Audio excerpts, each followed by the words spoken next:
Shalom, everyone.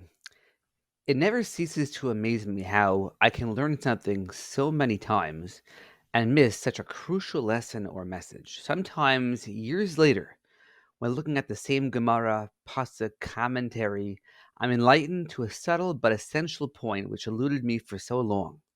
We are all lifelong learners, and that's what it means to be a lifelong learner. Let me share with you an amazing, personally, my own feeling, an amazing thought that eluded me for so many years about a very simple pasuk we read in this week's Parsha. In Perek Lamed Hey, we are introduced to the master architect of the Mishkan.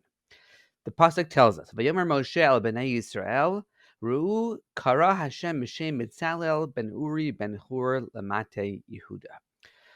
Moshe tells the Bnei Israel that, look, see, we have declared Bezalel ben Uri ben Hur to the tribe of Yehuda.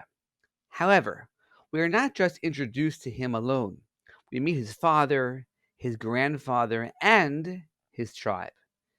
And so Rashi, that I've read many times but apparently never understood the depth, the great depth of what he's trying to convey to us here, in an attempt to explain the need for so much information here about Bezalel suggests that the reason for the extra lineage is to highlight Bezalel's grandfather, Hur. Rashi writes, Hur, bena shel Miriam haya. Apparently, it was important for us to know that Hur was the grandfather of Bezalel and was the son of Miriam. The great Maharal, in his Gurari, his Parish on Rashi, explains the following. Lefichach Betzalel shehu moser nafsho amalechas hamishkan.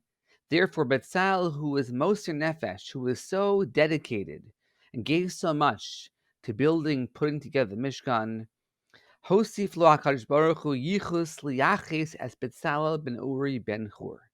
It gave us extra information to connect him to Uri and Hur. Betzalel gave his heart and soul to the Mishkan.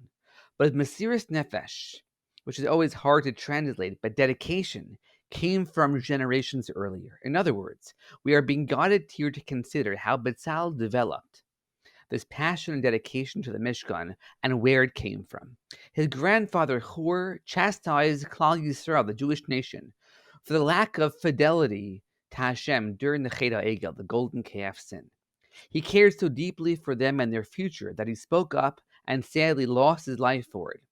But Salah's great-grandmother Miriam spoke up to her parents at a critical juncture during the throes of slavery in Mitzrayim and Egypt, and she convinced them to not give in to the decree of Paro and the Egyptians and to cease from building their family. And ultimately, that produced the leader who led us out of Mitzrayim, who took us from that very slavery.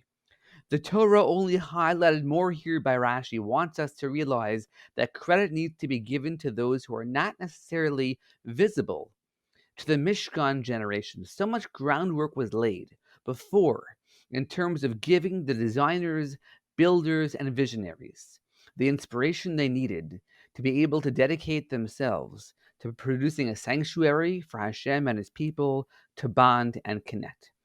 It's important once in a while for us to reflect and remind ourselves of the very same concept in relation to our shuls and our communities.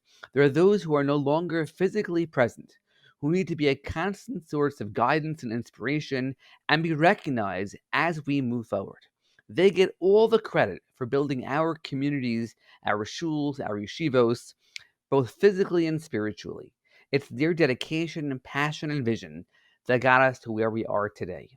Moving forward means to constantly reflect backwards and remind ourselves of who they are, what they stood for, and what kind of sanctuary they had in mind for us to be able to maintain. Wishing you all a Shabbat Shalom.